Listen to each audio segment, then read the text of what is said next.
21 grados en Montevideo, 9 minutos pasan de las 17 horas y es un buen momento para empezar el programa número 26 de la sexta temporada del Filósofo Ignorante. Dieguito, ¿cómo estás? ¿Qué haces, Marce? ¿Todo bien? Como dijo el tango, al menos en cuestiones de micrófono, mano a mano hemos quedado. Sí, totalmente. El día de hoy se trata de eso, si bien tenemos por allí a Sofía en el control de las imágenes y a Gabriela. Bueno, hoy toca hablar mano a mano porque hoy no hemos invitado a nadie. Nos hemos cansado de invitar gente. Sí, porque ya está cerca de diciembre, ¿viste? La gente ya está pensando en el budín. Sí, no quiere venir. Dulce. No quieren venir. Si no les ofreces un budín, un pan dulce y una sidra, todo no te eso, vienen. Todo eso. Y un turrón. No se puede. Y un lechón. ¿Sabés qué venía pensando, Diego, mientras esquivaba la pelusa de los árboles que parece nunca terminar? Venía pensando en todo lo que, en estos tiempos violentos y en todo lo que se le exige a la educación en cualquier plano. Cuando digo cualquier plano, no sé si notaste que, por ejemplo, hay cuestiones ligadas a cómo maneja la gente y siniestros en el tránsito. Educación vial tendría que estar en la escuela, teníamos que aprenderlo en primera escuela. Después cuando, no sé, cuando a la gente le dan estos préstamos horribles o hay 1 millón de personas en el clearing, no sé, tipo de cosas. Educación financiera, la gente precisa de educación financiera, tenemos que ponerlo a la escuela. Educación sexual, todo, parece que todo se lo encargamos a la escuela. ¿Qué te parece eso a vos? Y bueno, es un poco y un poco, ¿no? O sea, de estas situaciones, no es por ponerme en Corea del Centro, pero ni qué expresión que me gusta la de Corea del Centro. Me encanta. Me encanta porque sobre todo para un friki de la geografía me encantaría que existiera. Claro. La Corea del Centro. Pero no, en realidad es ni eso, ni pelado ni con 2 pelucas. De alguna forma hay como una especie de...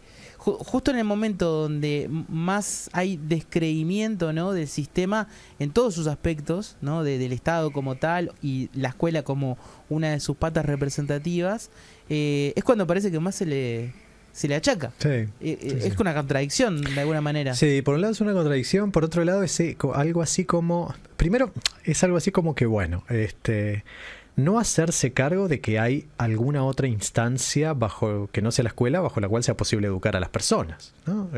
Porque de alguna manera, digamos, educación vial, se supone que cualquier persona que maneja pasa por toda una instancia de aprendizaje, que hay clases obligatorias para manejar y ese tipo de cosas. Entonces pasamos a suponer por un lado que todos los otros agentes educativos, que los hay, no sirven para nada. Segunda cosa también, a mí, y esto ya es más arriesgado como hipótesis, a mí me da la sensación de que hay algo del tipo, bueno, que esto lo haga la escuela porque para algo le paga. Sí, puede ser que sea eso. En esto de convertirlo todo en una excusa para mover capitales y si se gasta, porque siempre se dice que se gasta en eso, creo que puede ir un poco por ahí la explicación. Pero hay una cosa en la que sí yo un poco a veces reflexiono, es que no sé si la escuela, pero en algún lugar que nos hace falta mucha más educación ciudadana, sí, por ejemplo, seguro. Yo a veces mirá el detalle, pero así, mega tonto que te voy a dar, pero cuando voy al supermercado, me indigno mucho cuando alguien, en un acto de creerse que está comprando en un supermercado vacío, donde no hay nadie más, por ejemplo, se pone a elegir algo, lo que sea, y obstruye completamente el pasaje. Sí. Te pone el carro ahí exactamente sin dejar pasar a nadie más. Pero aparte durante un rato, ¿no? Sí, claro. A veces, como diciendo, hasta que yo no elija a ver cuáles son las aceitunas españolas que quiero comprar, vos no vas a pasar.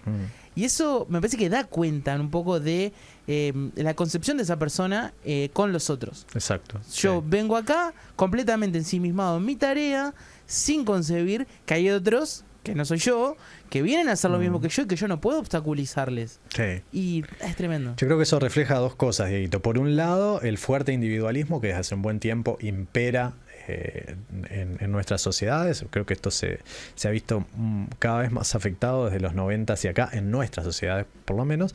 Pero además también en esto que vos hablabas de educación ciudadana, yo capaz que voy a ir un poquito más iba a decir hilar más fino, pero no está bien hilar más fino. Voy a ir un poquito más allá, si querés, que es esto de lo que sí debe enseñar la escuela, pero no puede quedarse en eso, son virtudes ciudadanas. Y cuando vos tenés virtudes cívicas y los tenés claro, podés manejarte bien en el supermercado, como decís vos, podés manejarte bien arriba del ómnibus, podés manejarte bien en el tránsito, porque convengamos que la mayor parte de las macanas que hace la gente no son porque no las conozca, sino porque básicamente son porque no le importan. Ahora, la escuela, ella sola en sí misma, respecto a las virtudes, lo esté haciendo o no lo esté haciendo, o esta educación ciudadana a la que se refería Diego con esa expresión, solita, sea que lo esté haciendo bien o no, es otra discusión, pero solita no puede. Y si desde los otros agentes que educan, aunque no nos guste cómo estén educando, y estoy hablando de los medios de comunicación en su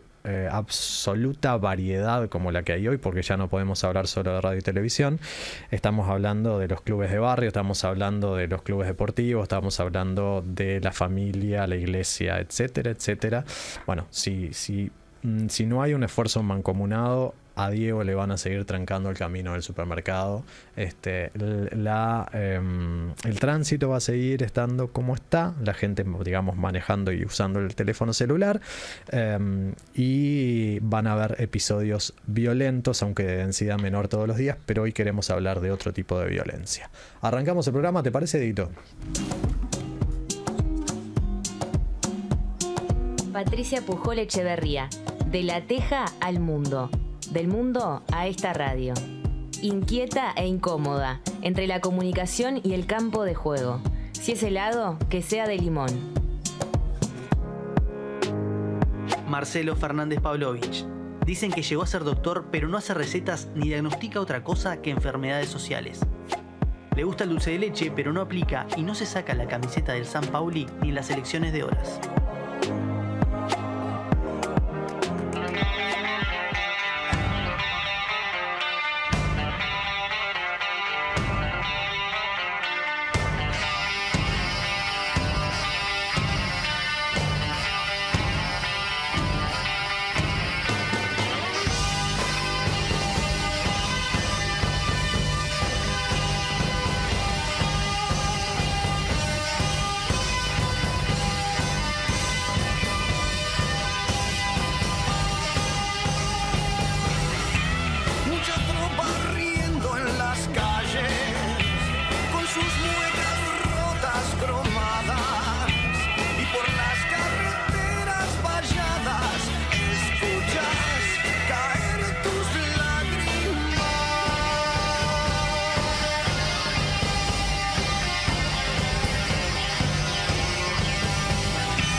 Sabés, Dieguito, que hace rato que quería hablar de esto en varios sentidos, y esto que tiene que ver más con la violencia que con la inseguridad.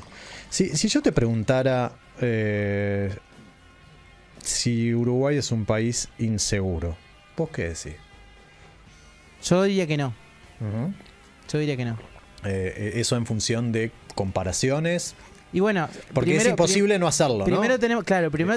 Tendríamos que discutir qué es la seguridad, ¿no? Y qué es la inseguridad. Pero para no entrar en eso, digamos, para ir como más al sentido común que cualquiera entendería por seguridad, y yo diría que no, y sí, que claramente es en un comparado con otros. Claro. Yo creo que cuando te hacen esa pregunta es imposible. Como decís vos, uno podría recurrir al concepto de inseguridad y ahí meterse en un lío sumamente empírico, que es cuando a partir de, suponete, no sé, me imagino, a partir de qué cantidad de delitos, ¿sí?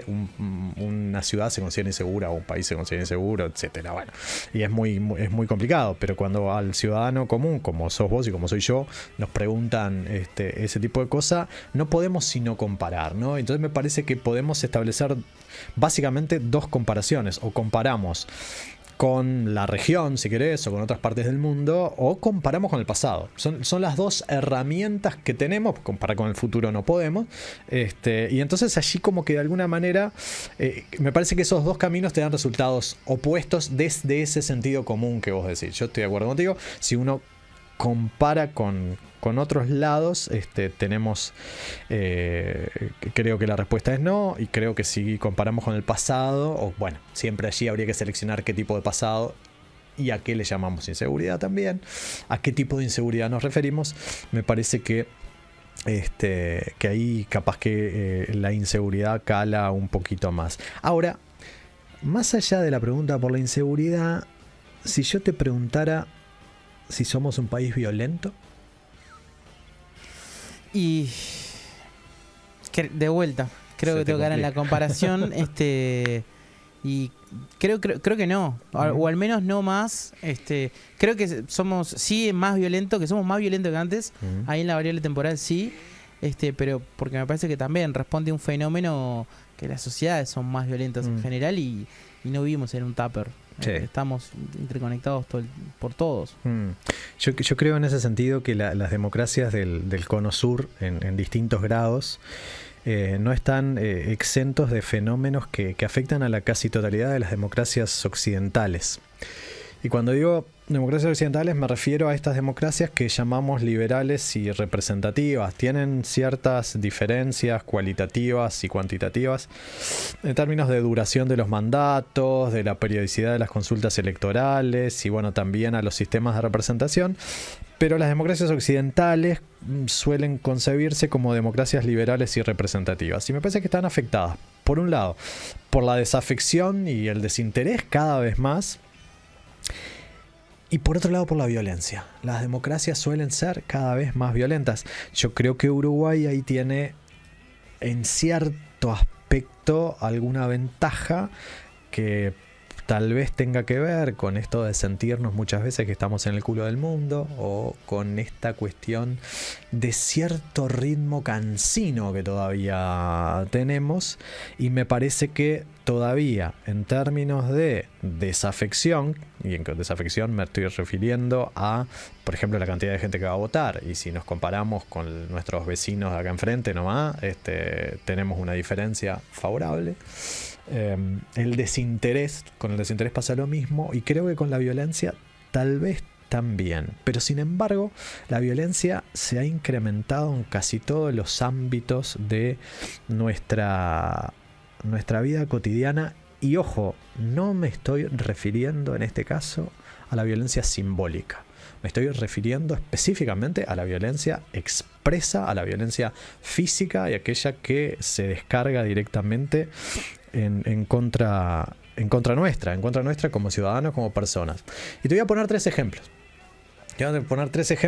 Que claro, posiblemente del otro lado se me dirá que justo elijo ejemplos extremos, pero me parece que se trata de eso porque también a la interna de nuestra sociedad hay distintos grados de inseguridad y distintos grados de violencia. Hoy, antes de entrar al estudio, hablábamos, Diego, respecto a los barrios, ¿no? Y a las diferencias en esos barrios y cómo la territorialidad se está hoy está representando directamente clases sociales y distintas formas de relacionarnos. Y en ese sentido, estos tres ejemplos, insisto, intentan por lo menos mostrar casos de la vida cotidiana, posiblemente no de todas las personas, pero que nos tocan de algún lado o de otro lado. Y me parece que la idea de partir de estos tres ejemplos tiene que ver con intentar responder o intentar poder pensar la pregunta de si vivimos democracias violentas o si estamos viviendo violencia en democracia, que no es la misma cosa. Milagros y Jimena eran dos mujeres que en un estado que no debió ser el otro que la desesperación y la angustia, buscaron ayuda a través de los canales habituales e institucionales que deberían funcionar para ellos. Se presentaron ante su mutualista pidiendo ayuda psiquiátrica, porque ambas estaban anunciando de un modo más o menos explícito que se querían quitar la vida. Por las dudas aviso que los casos de Milagros y Jimena son casos reales de hace relativamente poco tiempo. Ambas esperaron largas horas en las mutualistas. El especialista en dicha disciplina nunca llegó a atenderlas. Quiero recordar que en nuestro país los especialistas tienen 2 horas para llegar a la emergencia a atender, sea desde un cardiólogo hasta un psiquiatra. El resultado es que ambas se suicidaron. Una de ellas, víctima de una violación en manada cuando casi era una niña, lo hizo en la propia institución mutual. Se cansó de esperar, fue al baño, se suicidó. La otra se cansó de esperar y se fue. Su cuerpo fue encontrado unos días después en las aguas de las playas de Piriápolis. Estos casos podrían ser aislados si no fuera porque el suicidio es una especie de epidemia que nos azota cada vez con más fuerza. Caso 2, y este tal vez sea el más obvio de todos. Nuestros paseos por Montevideo tienen un paisaje cada vez más uniforme y esto creo que a partir de la pandemia se vio con mayor crudeza. No es necesario que caminemos por el centro, aunque tal vez aquí en esta zona el número crezca, para observar ciudadanos cuyo símil hogar sean rincones de algún tipo de protección en las veredas que nos circundan. Un paisaje violento y que nos violenta. La gente en situación de calle está viviendo situaciones de violencia, pero que también abren desde lo sanitario, desde la situación relacionada con la basura y también desde determinados hábitos y costumbres, abren grados de violencia hacia las personas que rodeamos su vida. Y también a nivel psicológico hace que nos preguntemos si nosotros no podríamos estar ocupando ese lugar en algún momento. Además de este segundo ejemplo, ¿no? Tenemos el caso de Milagros y Jimena, la gente en situación de calle, no tenemos violencia clara. Hay una uniformidades aún peores que no se han generalizado todavía en nuestra ciudad capital, pero que vemos cada vez más seguido. En el correr de una mañana puede acontecer que niños y niñas de una escuela tropiecen con vainas de balas de fuego, luego de una noche agitada en el barrio. Una de esas mañanas, antes de entrar a la escuela Ana Frank, y a su costado varias niñas y niños llegaron a juntar 345 restos de munición pesada al lado de la escuela. En Las Piedras, un docente del centro educativo Minga recuerda cómo con cierta normalidad, es decir, hablando en un lenguaje cotidiano, un niño le contaba: me dejaron un arma, tengo que cuidarla, pero tiene unas rapiñas arriba y capaz que algún muerto también. En Pinar Norte, acá nomás, Pinar Norte, 3 hermanos de 6, 9 y 16 años no concurren a la escuela desde hace un tiempo. Las más grandes de ellos tampoco lo hace a la ONG a la que iba a realizar talleres. Perdieron la escolarización, también los cuidados médicos y mucho más. La mamá de estos niños está en la cárcel. Su papá no tiene la tenencia legal y aparentemente lo que averigua este padre es que sus hijos quedaron a cargo de una amiga. Eso es lo que se le responde. No puede verlos, no los encuentra. La abuela, en visitas a la mamá de los niños, o sea, visitas a la cárcel, descubre que esa no es la situación real. Los niños no están a cargo de ninguna amiga. Los niños están viviendo en una boca de pasta base, rodeados por personas extrañas, y son la garantía de que esa mamá no vaya a abrir la boca y decir nada que ponga en riesgo a los cuidadores momentáneos de sus hijos. La violencia contra niños, niñas y adolescentes se ha incrementado sensiblemente después de la pandemia. Al menos 46 menores de 15 años fueron baleados en el último año 2 meses. Nadie lleva la cuenta de este otro registro. Aquellos niños y niñas que presencian balazos, otras violencias extremas contra sus familiares directos, otro clima y otro aire, opuestos a los que merecerían respirar cualquier niño o niña luego de decir de que ha atravesado esa etapa que se llama infancia. Estos 3 ejemplos violentos, las vidas que se fueron de Milagros y Jimena, las personas en situación de calle, la violencia contra niños, niñas y adolescentes en determinados lugares, al menos nuestra ciudad capital, pero creo que se extiende a nuestro país, y esto está recogido en un informe que hicieron los periodistas Bremerman y Urbix para el Observador en el correr de este año. Son ejemplos de lo que está sucediendo hoy y en democracia. ¿Quiere decir esto que esto sucede porque estamos en democracia? Yo creo que no. No sé si en dictadura sucedería. Seguramente sucederían otras violencias. Claramente sucederían otras violencias. Pero esto sucede en democracia, cuando buena parte de nuestras democracias han cumplido 40 años ininterrumpidos como tal. Ahora, acá hay 3 indicadores, me parece bastante claros, que podemos notar en estos 3 ejemplos. Quiero decir, 3 características en común que tienen estos ejemplos. En todos los casos se vulnera la libertad si la entendemos como libertad, como no dominación, y de eso hablaré después de la tanda.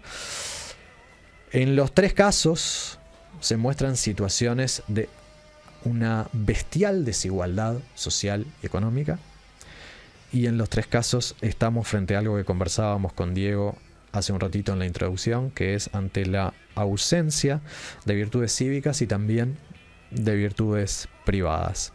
La cuestión es, o una pregunta que nos podemos hacer, es si estas 3 características, libertad, igualdad y virtudes, no deberían estar presentes en una democracia que quiera ser una democracia republicana.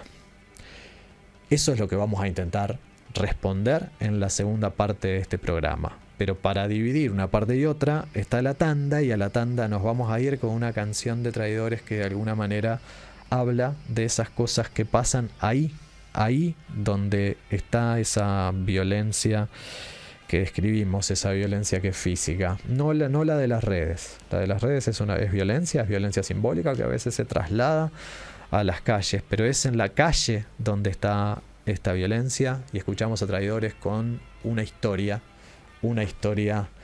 de la calle vivida de cerca, puerta por puerta, una historia sin gracia que habla de un hombre muerto, desaparecido o algo así.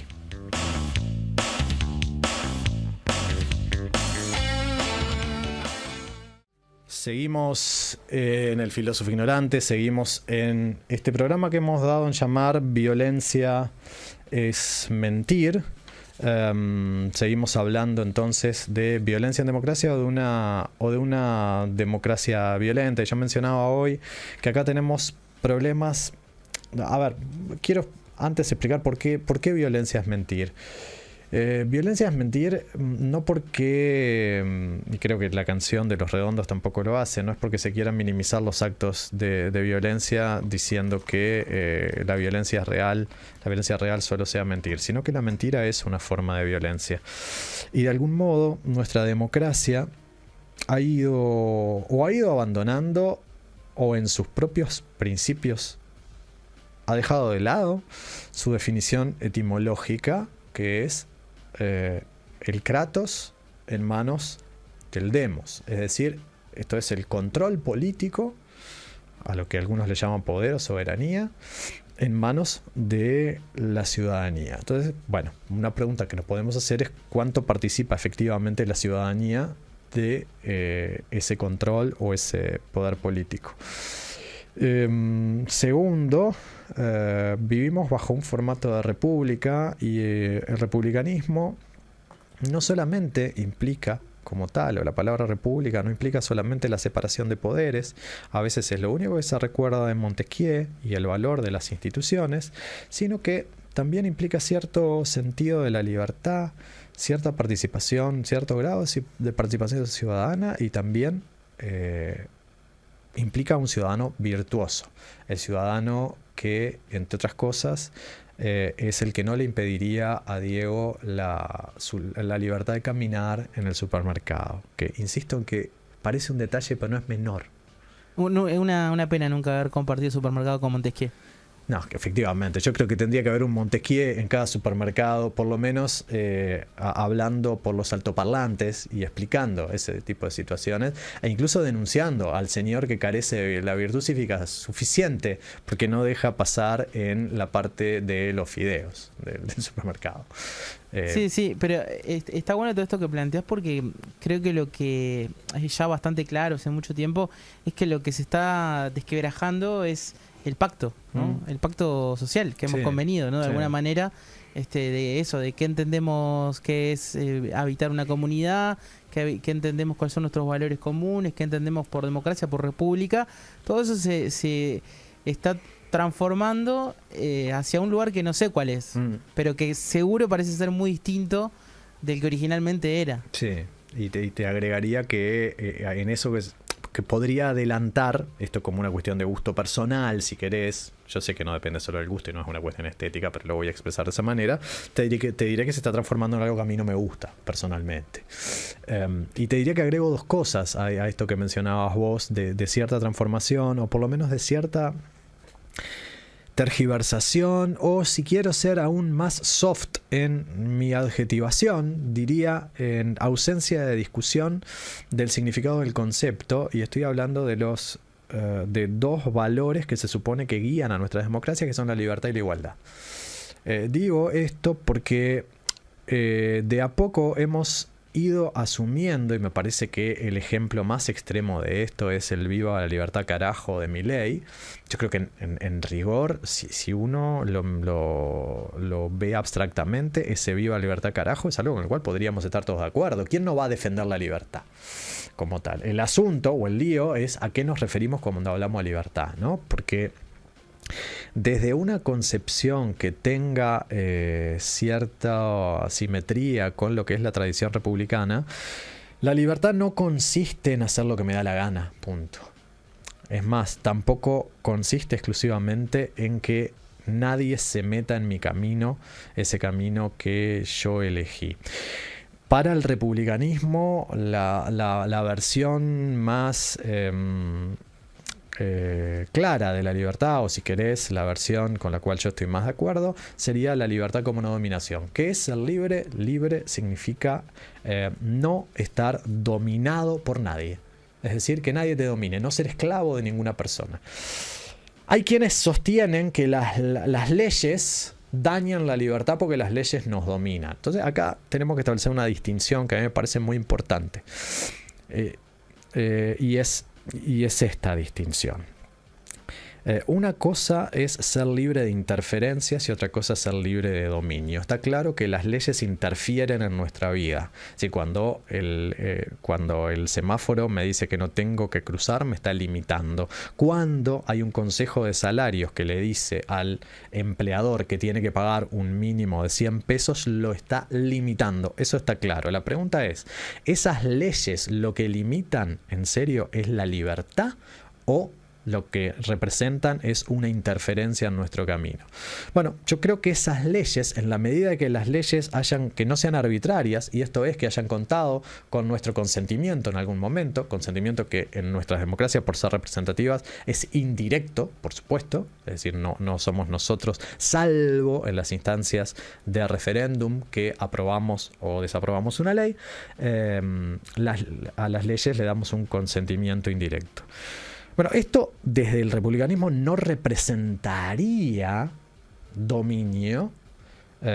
¿Por qué? Porque el semáforo cuando no te permite cruzar, lo que está haciendo es está protegiendo tu vida, porque sos el eslabón más débil, en el caso del peatón, ¿sí? O en el caso del auto, está restringiendo su pasaje para garantizar la vida del peatón. De alguna manera, las leyes en este diálogo entre fuertes y débiles tienden, si están bien formuladas, diría yo, a proteger al más débil. ¿Por qué? Porque justamente no hay igualdad entre el fuerte y el débil. Hay una discusión muy interesante que, si yo hubiera sido una persona inteligente, hubiera traído el audio para escucharla, entre Juan Grabois y Milei antes de que fuera presidente. Y entonces allí Milei sostiene que el empleado y empleador tendrían que negociar libremente sin ningún tipo de intromisión por parte del Estado, y que si lo que ofrece el empleador es que el empleado muera de hambre, el empleado tiene todo el derecho a morirse de hambre o a negarse a ello. Bueno, ¿querés escucharlo, Marcelo? Me lo acaba de mandar Juan Grabois en este mismo momento. Pero por suerte tenemos a Juan en conexión directa con Diego, que nos permite escucharlo directamente. El planteo anarcocapitalista tiene una parte linda, que es la parte anárquica, digamos. Es la parte que me gusta. Es decir, una asociación libre de productores, ¿no?, es una maravilla como modelo social y sin monopolio de la fuerza. Porque es libre. El problema es cuando deja de ser libre. ¿Y cuándo deja de ser libre? Cuando hay alguien que tiene la posibilidad de imponerte bajo una fachada de libertad, una situación opresiva. Hacerte trabajar 14 horas por día. O sea, te pusieron la pistola en la cabeza obligándote a trabajar. No, porque hay otras formas. ¿Eso es opresivo? Hay otras formas de coerción que no son la pistola en la cabeza. Y eso, digamos, el consentimiento no solamente se rompe frente a una situación de vida o muerte. Hay muchas cosas que llevan al ser humano a hacer cosas contra su libre voluntad. ¿Y entonces por qué las hace? Y entonces, digamos, o sea, ¿por qué va a ir en contra de sus propias preferencias? O sea, ¿quién soy yo para determinar que no es lo suficientemente capaz para saber qué es lo que quiere? Es que no es un problema de capacidad. Si vos tenés que elegir entre no comer y ser explotado durante 18 horas, o 14 horas, o 10 horas, yo elegiría ser explotado. Pero esa no es mi voluntad. No, bueno, ¿cómo que no? Y también podés elegir que si querés morirte. Y claro, no, es que obvio. Yo no me quiero morir. No quiero ni la horca, ni... Bueno, la libertad de morirse de hambre, la libertad que defienden ciertos liberales, no es la libertad del republicanismo, que justamente, como está defendiendo Grabois, no definiendo, sino defendiendo Grabois en esa discusión, esa es una situación de dominación y no de libertad. Cuando alguien lo que te ofrece es nada más que tu sustento y vos tenés que hacer cualquier cosa para sobrevivir, no estás en una situación de libertad, no importa si te están apuntando con un arma o no. De hecho, en los ejemplos que manejaba hoy en la introducción, Diego, cuando hablaba de la educación financiera que se la reclama a la gente porque agarra cualquier tipo de préstamo, yo no creo que la gente agarre cualquier tipo de préstamo solamente porque no sabe cuál es la tasa de interés y cómo se calcula, o porque los mínimos a pagar de la tarjeta desconoce que te acarrean deudas enormes. Yo creo que a veces toman esos préstamos porque si no, no pueden pagar la luz, o porque no tienen para comer, porque no tienen darle para comer a sus hijos.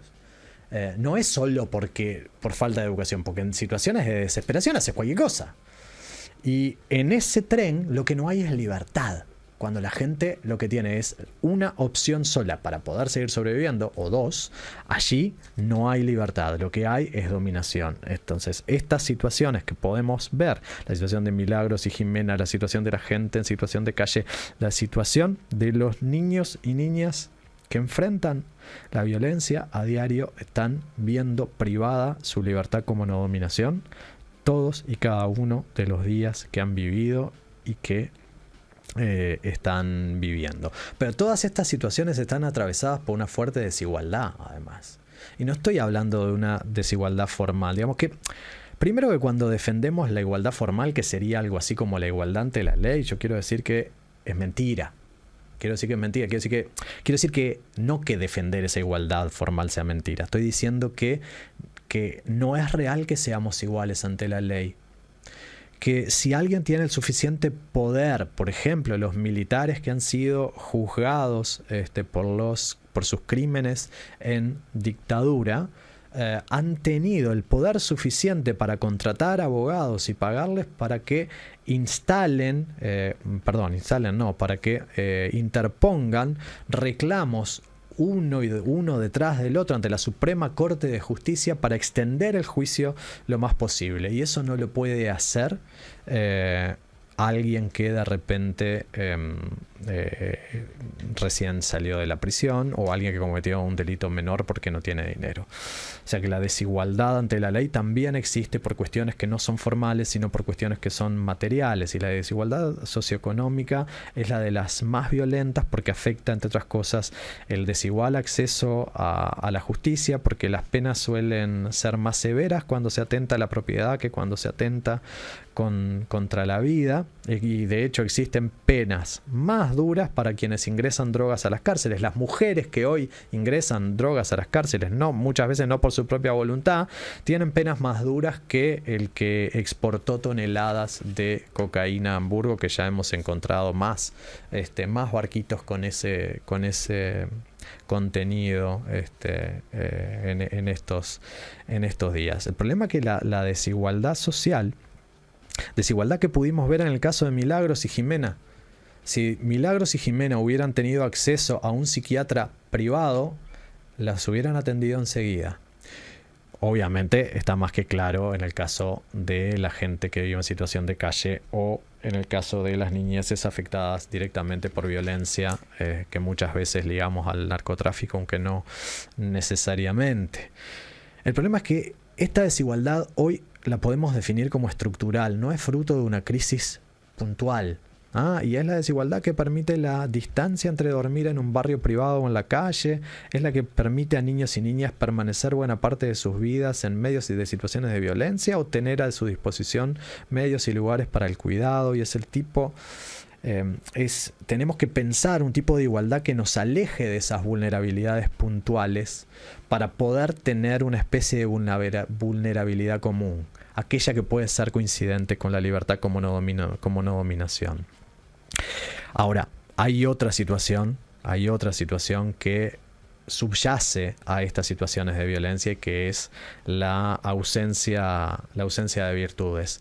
Virtudes cívicas por un lado y virtudes privadas por el otro. Cuando me refiero a virtudes privadas, y esto es una discusión filosófica en la cual no voy a entrar, cuál es el límite de lo público y lo privado, no voy a entrar no porque no me guste, sino porque por cuestiones directamente de tiempo. Las virtudes privadas son las que de repente hacen a que Diego sea un buen o mal operador, o un buen o mal periodista, si querés. Yo puedo decir que Diego, en ese sentido, es un tipo virtuoso en el sentido privado. Es un virtuoso de su profesión. No es evidentemente, y yo no sé ni quiénes son esas personas, y obviamente puede haber condiciones que hayan atentado contra eso, pero no es el caso de los psiquiatras de las mutualistas que tenían que atender a Milagros y a Jimena. Si esos psiquiatras hubieran estado en tiempo y hora y hubieran llevado adelante su tarea, tal vez hoy el cantar habría sido distinto. No puedo estar seguro de ello, pero por lo menos hubiera habido posibilidades de que la situación fuera otra. Claro que hoy por hoy el cascoteo de las virtudes privadas, no solo respecto al trabajo de un psiquiatra o de un operador o periodista como Diego, o comunicador como Diego, sino el de un docente, por ejemplo,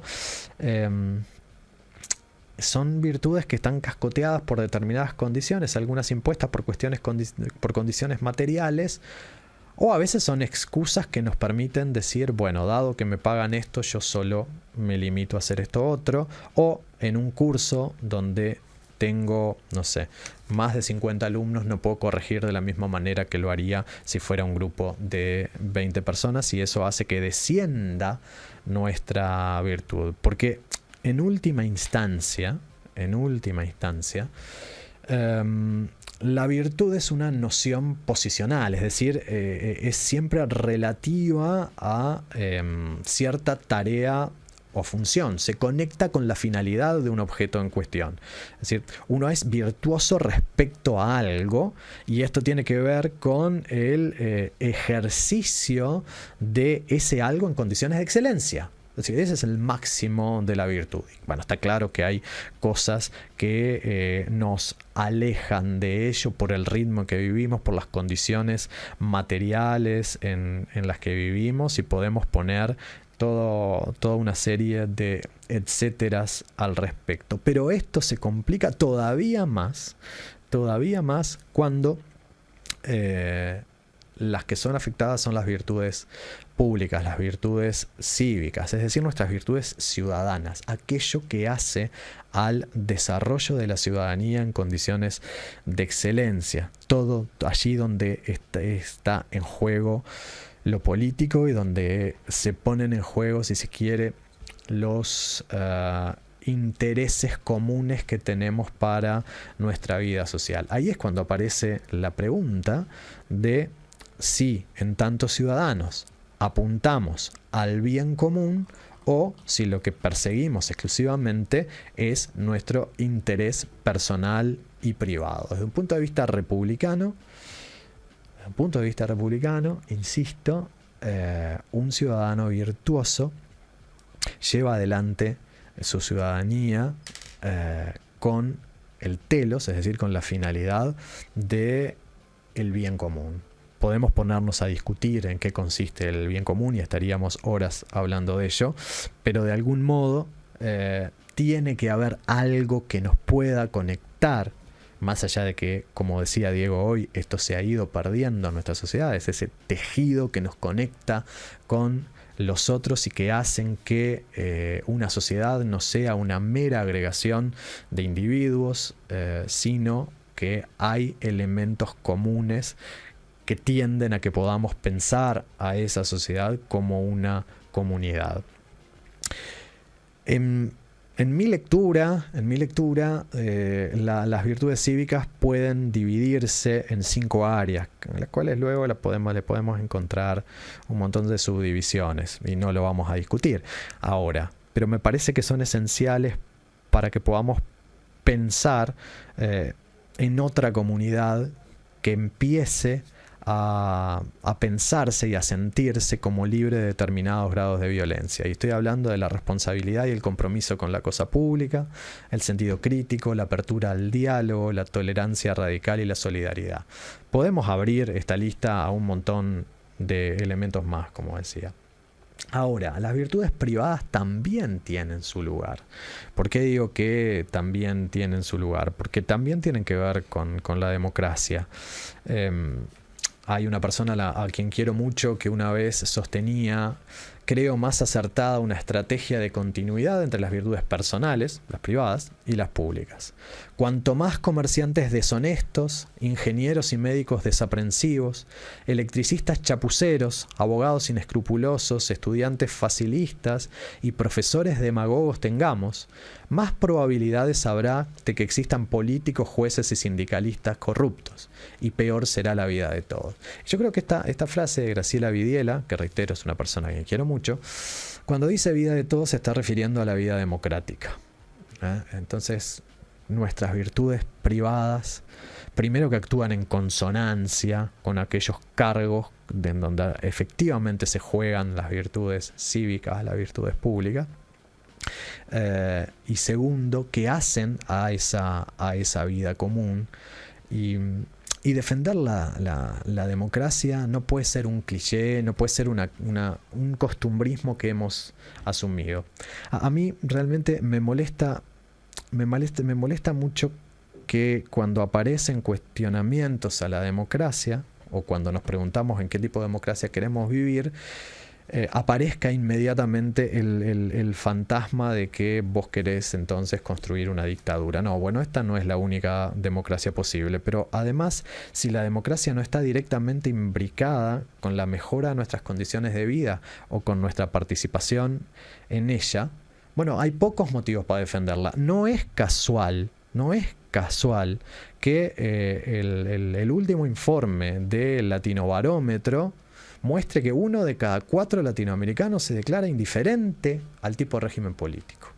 O sea, hay 1 de cada 4 latinoamericanos que perfectamente podría vivir en una dictadura. No es casual que la gente apoya a Bukele, que lo haya votado el 85% de la gente. Podemos poner allí sobre la mesa, sí, que se recortan las garantías, que hay muchos periodistas que no pueden ejercer su profesión en El Salvador, bla, bla, bla, bla, bla. Pero hay mucha gente que no tiene problema en apoyar a Bukele porque le mejoró una de las condiciones fundamentales de su vida. ¿Estoy diciendo que es necesario un Bukele para eso? No. Estoy diciendo que festejo lo que hace Bukele, de ningún modo. Estoy diciendo que la democracia también debe garantizar la libertad y la igualdad para conectarse directamente con nuestras vidas. Y parte de eso tiene que ver con, o colaboraría con, la eliminación de cierto tipo de violencia. Estas democracias que vivimos están atravesadas por la violencia, pero porque se ha alejado completamente de su sentido etimológico. Violencia es mentir. Y violencia es mentir porque nos llenamos la boca hablando de libertad, pero después queremos eliminar del mapa y del escenario político a nuestro adversario diciendo zurdos van a correr, porque nos llenamos la boca hablando de la igualdad como si fuera solo una cuestión formal y sin querer tocar la bestial desigualdad que en términos relativos por primera vez en la historia, o por primera vez desde lo que se mide, es sumamente bestial en términos de que el 1% de la población tiene más que el 99% de la población restante, y lo que nos cuesta discutir, tocar a ese 1% es tremendo, y como ejemplo tenemos nuestro caso, el caso del 1% al 1%. Sí, y además que creo que una de las grandes como derrotas sociales o de la comunidad que construimos, que yo siento que tenemos, es que lo naturalizado que ya empieza a estar eso de que no exigir por una distribución de la riqueza. Esto que vos decías recién, ¿no? Tan evidente, tan que rompe los ojos, o que a muchos y muchas nos rompe los ojos, de que con eso que hay una minoría que ya tiene otra que por demasía, ¿no? Ya es una acumulación carente de todo sentido pragmático, y sin embargo sigue habiendo tantas y tantas millones de personas con las necesidades básicas insatisfechas, y sin embargo pareciera que justamente la distribución de la riqueza es uno de esas cuestiones que se dejó de hablar, porque ha ganado esto de que bueno, ahora te lo tenés que, de la meritocracia, de que todo va a depender solamente de lo que vos hagas, y ahí hay una clara un claro ejemplo de cómo se ha ido socavando, ¿no? Esa noción de comunidad, esa noción de que lo que le pasa al de al lado también tiene que ver con lo que me pasa a mí, y de que somos, pareciera en definitiva, si no todos puntos separados sin ninguna conexión. Que haya permeado tanto y calado tan profundo esa concepción, da cuenta de procesos muy profundos de transformación. Sí. Comparto completamente, Dieguito, y te diría que es más, esa distancia con el otro se va transformando en una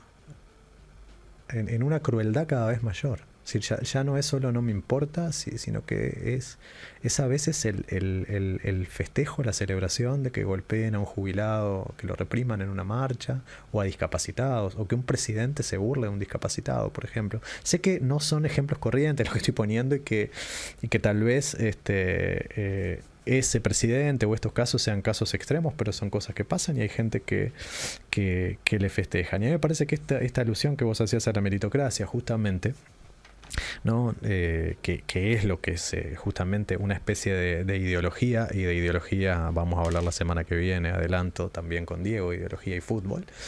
Es una visión ideológica que además se basa, o parte de la misma, oculta buena parte de la información, bajo el entendido que el mérito se basaría en cierto nivel de talento y esfuerzo, ocultando que buena parte de quienes integran ese 1% tienen lo que tienen por el peso que tiene la herencia en la vida de las personas.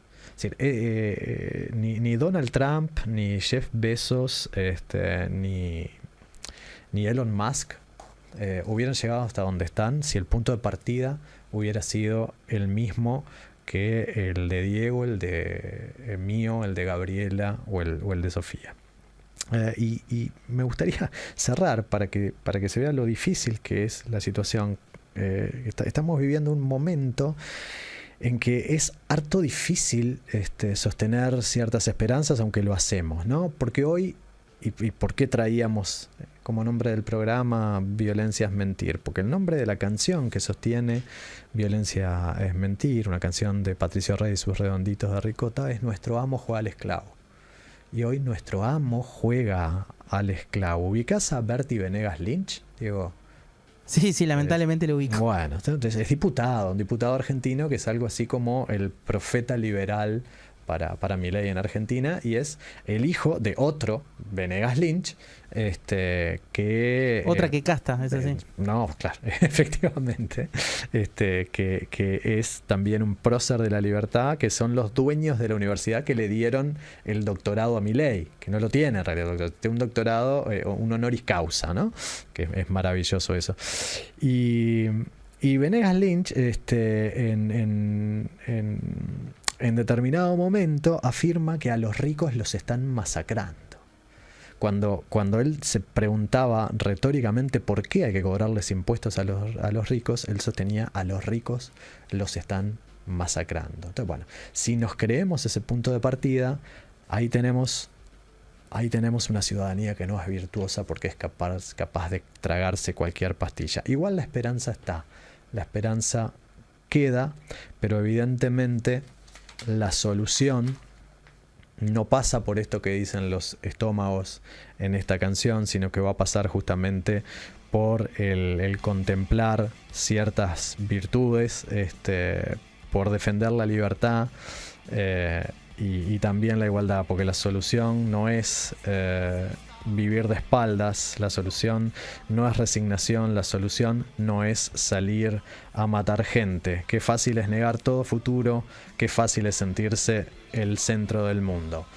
Se va el filósofo ignorante. Gracias, Dieguito, por este diálogo. Vamos arriba, estuvo espectacular. Los estómagos, la solución.